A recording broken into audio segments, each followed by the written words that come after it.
تیرے حصار میں، اور اس کو تحریر کیا ہے آرز ریشب نے۔ From the beginning of my life, I have been looking for your face. Today I have seen the charm, the beauty, the unfathomable grace of the face that I was looking for. I am bewildered by the magnificence of your beauty and wish to see you with the 100 eyes. انگلیوں کی سرسراہٹ سے حیا تھوڑا سا کسمسائی، پھر مانوس سے جلتے ہوئے لب اپنی پیشانی پہ محسوس کیے اور آنکھیں کھول دیں۔ صبح بخیر میری زندگی، شاہ نے اس کی کھلتی بند ہوتی آنکھوں کو دیکھ کر ان پہ اپنے لب رکھ دیے۔ شاہ کو اپنے اتنے نزدیک دیکھ کر حیا کے چہرے پہ مانو پورے جسم کا خون سمیٹ آیا ہو۔ کیسی رہی نیند؟ شاہ نے حیا کے بالوں پہ ہاتھ پھیرتے ہوئے پوچھا۔ ٹھیک، حیا نے نہایت دھیمی آواز میں شاہ کو بنا دیکھے کہا، جبکہ شاہ کا ایک ہاتھ حیا کے بالوں پہ چل رہا تھا جبکہ دوسرا ہاتھ آہستہ آہستہ اس کے ہاتھ کو اپنی قید میں لے چکا تھا۔ مگر ہمارے اوپر تو رات قیامت بن کے گزری ہے، تمہارے اتنے نزدیک ہو کر بھی تم سے اتنے فاصلے پر تھا۔ یقین مانو کیسے کیسے نہیں سنبھالا میں نے اپنے جذبات کو، مگر دیکھو کیان علی شاہ کو۔ شاہ نے یہ کہتے ہوئے حیا کے ہاتھ پہ بوسہ دیا۔ چلو فریش ہو جاؤ، ہم گھر جا رہے ہیں۔ شاہ نے حیا کے پاس سے اٹھتے ہوئے بیڈ سے نیچے اتر آیا، پھر اپنا ہاتھ حیا کی طرف بڑھایا جو بیڈ پہ بیٹھ گئی تھی، جس کے سلکی لمبے بال اس کے گرد پھیل گئے تھے۔ حیا نے اپنے ہاتھ شاہ کے ہاتھ میں تھما دیا، جسے اس نے ذرا سا جھٹکا دے کر اپنے حصار میں اس طرح لے لیا کہ حیا کے پاؤں زمین سے تھوڑا اوپر اٹھ گئے۔ حیا ہلکا سا کسمسائی، اسے ایسا لگ رہا تھا جیسے اس کی پلکوں تلے منو بوجھ پڑ گیا ہو۔ مجھے واش روم جانا ہے شاہ۔ حیا نے شاہ سے نظریں نہیں ملائی۔ حیا سے شاہ سے نظریں نہیں ملائی جا رہی تھیں، جو اس پہ نظریں نہیں ہٹا رہا تھا۔ اس کی پلکیں لرز رہی تھیں۔ اس سے اچھا تمہیں کوئی بہانہ نہیں ملا تھا میری زندگی، شاہ نے یہ کہتے ہوئے حیا کو مضبوطی سے خود میں بھینچ لیا، پھر حیا کے مہر محبت ضبط کر کے اسے چھوڑ دیا۔ میں باہر جا رہا ہوں، تم بھی آ جاؤ۔ شاہ باہر کی جانب چل دیا۔ حیا نے واش روم آ کے سب سے پہلے اپنے کپڑوں کا جائزہ لیا۔ اس نے اپنے اوپر سے دونوں سویٹر اتار کے پھر اپنے کپڑوں پہ غور کیا۔ یہ کپڑے کہاں سے آئے اور مجھے چینج کس نے کرایا؟ حیا نے اپنی سوچ کی گھوڑے دوڑائے مگر کچھ یاد نہ آیا۔ پھر منہ ہاتھ دھو کے اپنے بالوں کی چٹیاں بنائی اور باہر کی جانب آ گئی، جہاں شاہ اور کچھ لوگ کھڑے تھے۔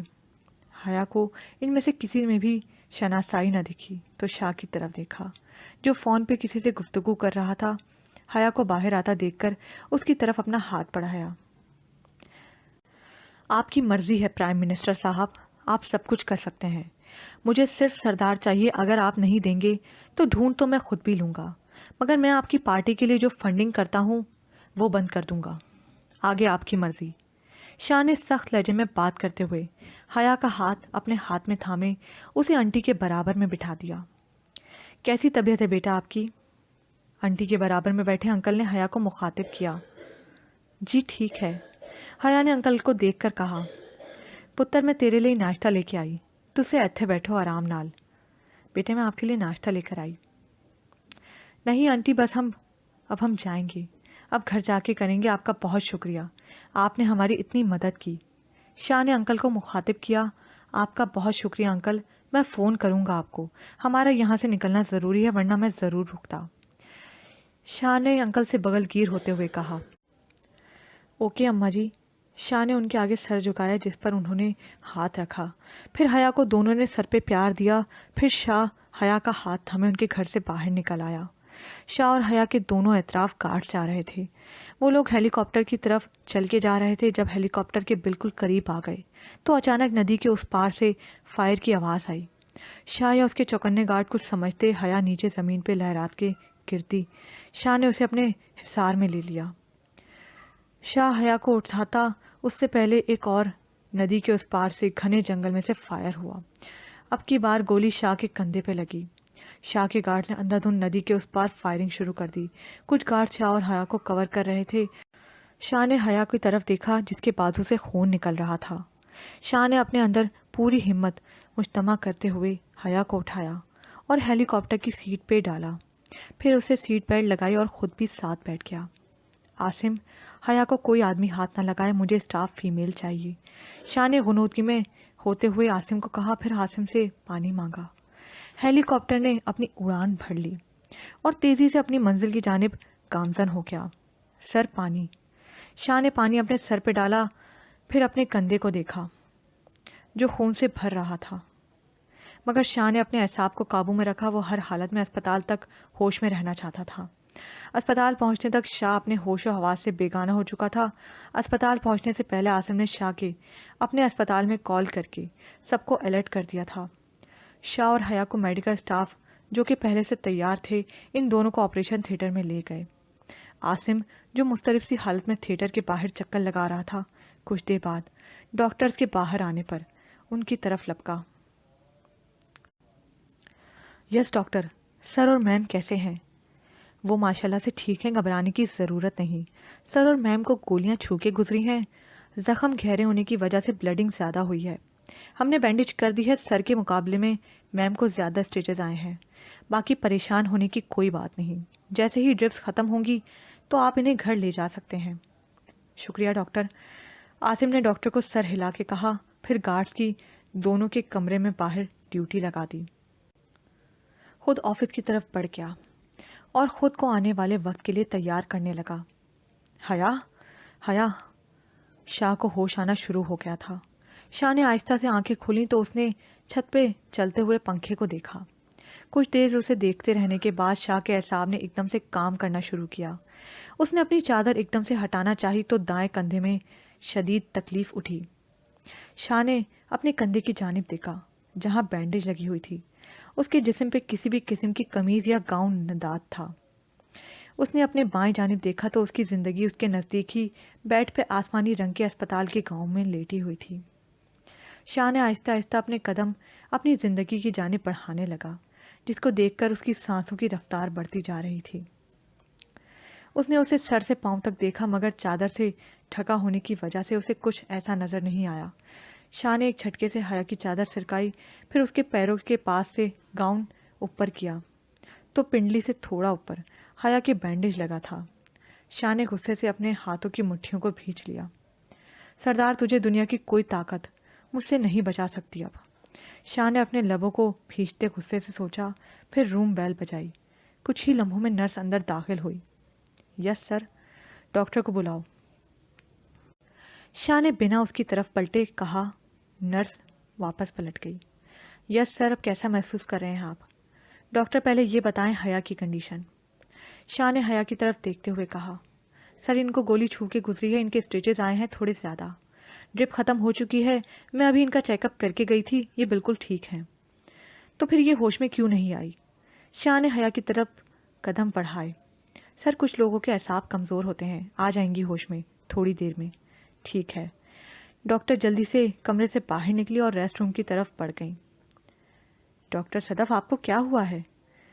ڈاکٹر ہیرا، روم نمبر 212 کے پیشنٹ کو ہوش آ گیا ہے، وہ جو اپنی ڈاکٹر ہیرا کے ساتھ ہیں۔